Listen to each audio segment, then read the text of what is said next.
Welcome to my channel. Subscribe, listen, and enjoy my stories every day. I stood in the attic, the dim light from a single bulb casting long shadows across the dusty floorboards. The box had caught my eye, a plain cardboard container, unassuming, buried beneath a pile of old winter coats. It bore Diane's handwriting, a scrawl of her name and the word memories. I wasn't snooping. Not intentionally.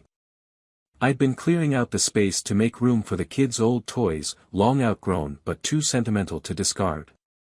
Yet, curiosity had a way of latching on, its grip tightening the moment I pulled back the flaps. Inside, I found souvenirs, postcards, keychains, trinkets from cities I'd never known Diane to visit. Chicago, New Orleans, and Orlando. It didn't make sense. Diane's work in pharmaceuticals kept her on the road often, but these cities weren't ones she'd mentioned. Her trips were to places like Boston and Seattle, always tied to conferences or meetings. The realization slithered into my thoughts, had she lied? I clutched a plastic snow globe labeled Orlando, and stared at it as though it might reveal its secrets. It didn't. The snow swirled aimlessly around a miniature theme park castle, mocking me. Diane came home late that evening, her usual confident stride softened by fatigue. "Long day," she said, kicking off her heels and letting her bag drop near the door. I set the snow globe on the kitchen counter. "I found this while cleaning the attic," I said casually. "Orlando, huh? I didn't know you'd been there." She glanced at it, her smile not quite reaching her eyes. "Oh, that? Must have been years ago. One of those quick trips for work."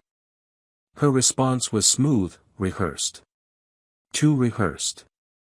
I nodded, filing the moment away for later. There was no use pushing her now. The following days blurred into a quiet obsession. I couldn't shake the feeling that something was amiss. Diane had always been confident, poised, a pillar in our family and a doting mother to our two kids. Our life was one of routine comfort. I worked from home as an IT consultant, which gave me the flexibility to manage the household while Diane pursued her demanding career. I'd never doubted her. Until now. That's how I found myself on our shared laptop, pulling up her email. Her password, ironically, was Trustus21. The inbox was unremarkable at first, promotional emails, work correspondence. Then I saw his name, Jeremy. The email chain started innocuously enough, discussing pharmaceutical industry updates. But as I scrolled further, the tone shifted. Their messages grew personal, peppered with inside jokes and an unsettling intimacy. One email from him read, "Counting the days until our next conference. Orlando can't come soon enough." My chest tightened. The timestamp on that email was from a month ago. The snow globe flashed in my mind, its swirling glitter suddenly sinister. Diane's next work trip was scheduled for the weekend. She'd mentioned it casually over dinner, detailing a conference in Chicago. I played along, smiling and asking the right questions. But as soon as she left Friday morning, I was ready. I'd purchased a small GPS tracker, a nondescript black device I slipped into the lining of her luggage. It synced with an app on my phone, allowing me to follow her movements. I didn't feel proud of my actions. Trust was supposed to be the cornerstone of our marriage, but when trust crumbled, suspicion took its place. The tracker confirmed my worst fears. Diane's flight didn't land in Chicago. She went to Orlando. The hotel she checked into wasn't one associated with her supposed conference. My stomach churned as I watched the blinking dot settle in a location that wasn't meant to be part of our shared life. That weekend, I didn't sleep. Instead, I pored over our finances, looking for further evidence. Credit card statements revealed charges for dinners at expensive restaurants and hotels. Many didn't match her travel dates. Each discovery felt like a hammer striking the foundation of my understanding of our marriage. By Sunday evening, Diane returned home. She walked through the door with the same air of confidence, kissed me on the cheek, and dropped her bag in the foyer. "Conference went well," she said, her voice light. "Exhausting, though. How were things here?" "Uneventful," I replied, forcing a smile. The mask I wore was heavy, but necessary. I couldn't confront her yet, not without irrefutable evidence. She leaned in, her warmth a cruel contrast to the storm brewing inside me. "I'm going to unpack and take a shower," she said. "Thanks for holding down the fort." As she walked away, I felt the walls of our home shift, the weight of her secrets pressing against them. What had she done? What had we become? I poured myself a drink, staring into the amber liquid as though it might provide answers. But no amount of whiskey could dull the ache of betrayal. The days following Diane's return were a blur of quiet suspicion and deliberate planning. Every smile she gave me felt like a dagger, every touch like a lie. I wanted to confront her immediately, demand answers, but something held me back. I needed to be sure, to gather every piece of evidence until her denials had nowhere to hide. I began with her email again, combing through old messages I'd overlooked. Jeremy's name appeared more times than I cared to count, hidden among mundane threads about work. It was always subtle, just enough to maintain plausible deniability if anyone else saw them. But in context, every joke, every shared reference felt like a private language I wasn't meant to understand. I found a particularly damning exchange from 2 months ago, discussing a dinner reservation at an upscale Orlando restaurant. The date coincided with one of her work trips. My hands shook as I read her response, looking forward to it. "Can't wait to see you again." She'd told me she was exhausted from back-to-back meetings that night. The anger was building, but I forced myself to remain calm. There were still gaps, unanswered questions. If I pushed her too soon, she'd deny everything and bury her tracks. I needed more. Diane's next trip came sooner than I expected. 2 weeks after her return from Orlando, she announced over breakfast that she'd be flying to Denver for another conference. "Another one?" I asked, keeping my tone light. "They're really keeping you busy these days." She laughed, a sound that used to bring me comfort. Now it felt hollow. "Yeah, but it's part of the job. At least it's just a weekend trip." I nodded, feigning indifference. "Well, let me know if you need a ride to the airport." "Thanks," she said, leaning over to kiss my cheek. "You're the best." That afternoon, I installed the tracking app on her phone. It was a simple process, one I'd learned from a private investigators forum. The app would run silently in the background, sending me location updates every few minutes. If she noticed anything, she didn't show it. When Friday arrived, Diane left as planned, her suitcase rolling behind her as she waved goodbye. I watched her drive off, then immediately pulled up the app on my phone. Her first stop was the airport. The tracker followed her through security and onto her flight. But the destination wasn't Denver. When her plane landed, it wasn't in the Rockies but in Orlando, again. My heart sank. The pattern was undeniable now. She wasn't attending conferences. She was meeting Jeremy. I sat at the kitchen table, staring at the app as her location moved from the airport to a familiar hotel. It was the same one from her last trip. I imagined her checking in, her confident smile as she handed her ID to the receptionist, her lies already prepared. The thought made my stomach churn. This time, I didn't stop at the tracking app. I wanted concrete proof. I reached out to a private investigator I'd found online, a man named Harris. He came highly recommended for cases like mine. Discreet and thorough. When I explained the situation, he didn't seem surprised. "This happens more than you'd think," he said. "If she's meeting someone, we'll catch them."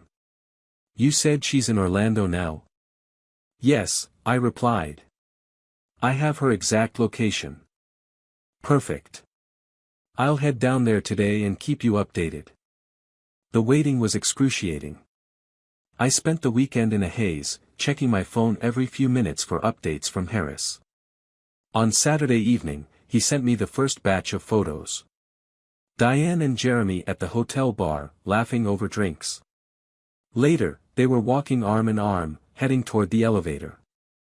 The timestamp confirmed it was the same night she'd texted me, saying she was winding down after a long day. The photos felt like a punch to the gut. Seeing her with him, so carefree, so happy, it was worse than I'd imagined. The woman I'd built a life with, the mother of my children, was a stranger in those pictures. When Diane returned Sunday evening, I felt like I was looking at a ghost. She greeted me with her usual warmth, kissed the kids goodnight, and settled on the couch with a glass of wine. "How was Denver?" I asked, keeping my voice steady. She smiled. "Good. Productive. Exhausting, though. How was your weekend?" "Uneventful," I said, the word feeling heavier with each syllable. The lies poured from her like a well-rehearsed script. She told me about imaginary meetings and non-existent colleagues, weaving a story so intricate it might have fooled me if I didn't already know the truth. As she spoke, I studied her, looking for cracks in her facade. But Diane was a master of deception. Her smile never wavered, her eyes never faltered.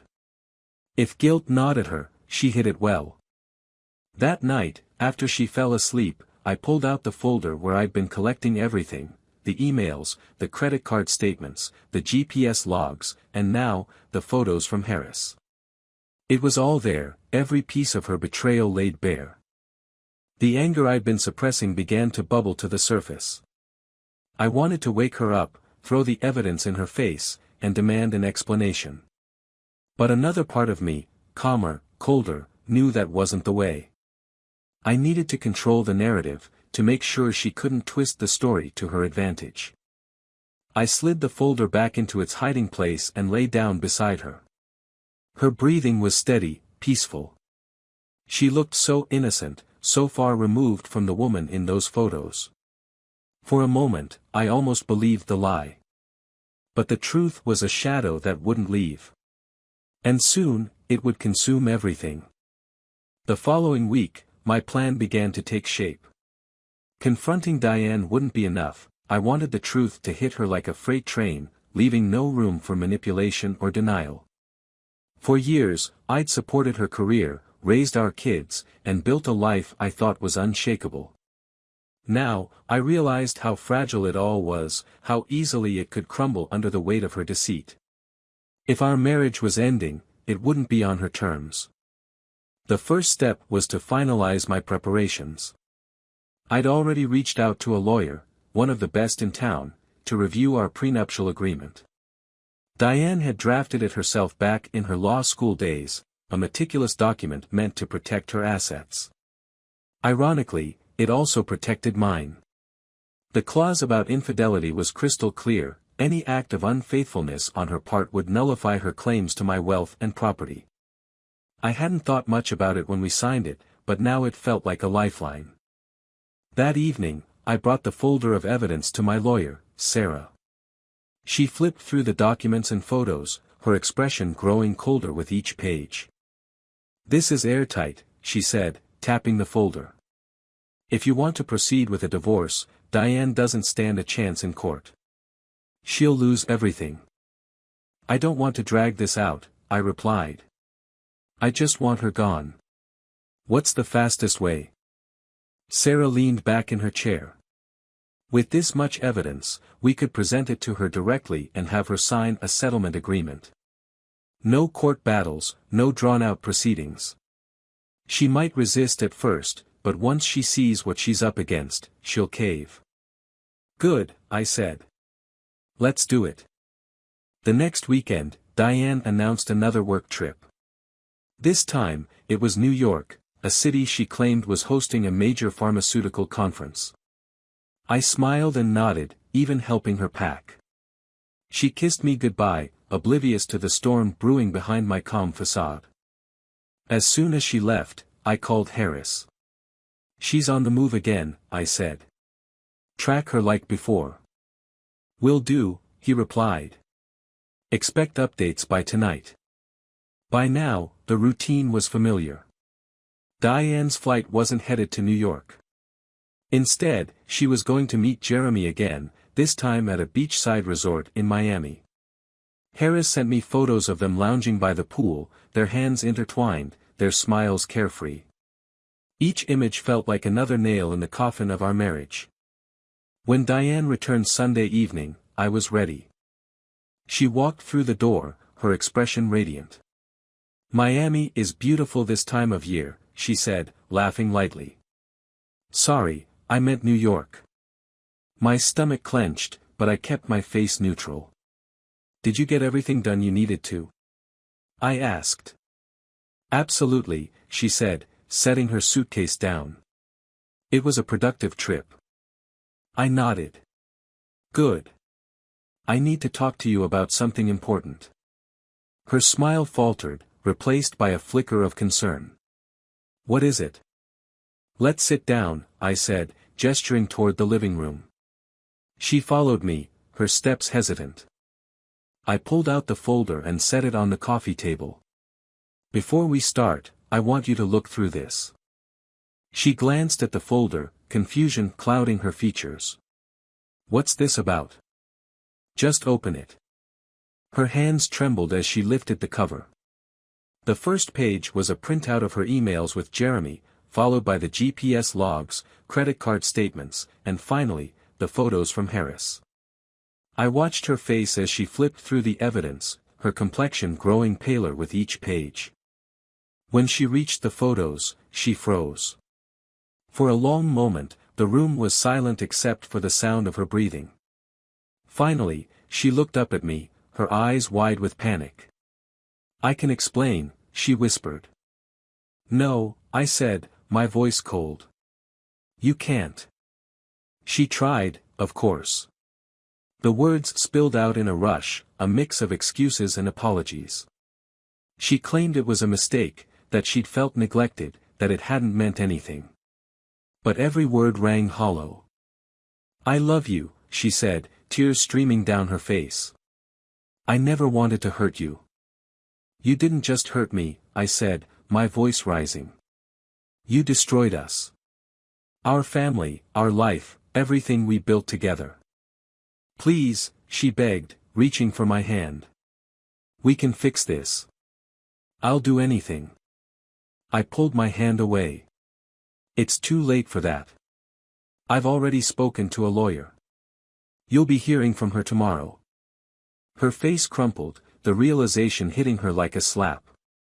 "A lawyer?" she repeated. "You're divorcing me? What did you expect?" I snapped. "That I'd just forgive you. Pretend this never happened. You've been lying to me for years, Diane. Did you really think I wouldn't find out?" She sobbed, her hands clutching at her face. "I was stupid. I made a mistake. Don't throw everything away because of one bad decision." "This wasn't one bad decision," I said, my tone icy. "It was a pattern. A choice you made over and over again. And now you're going to face the consequences." I left her there, crying on the couch, and walked upstairs to the guest room.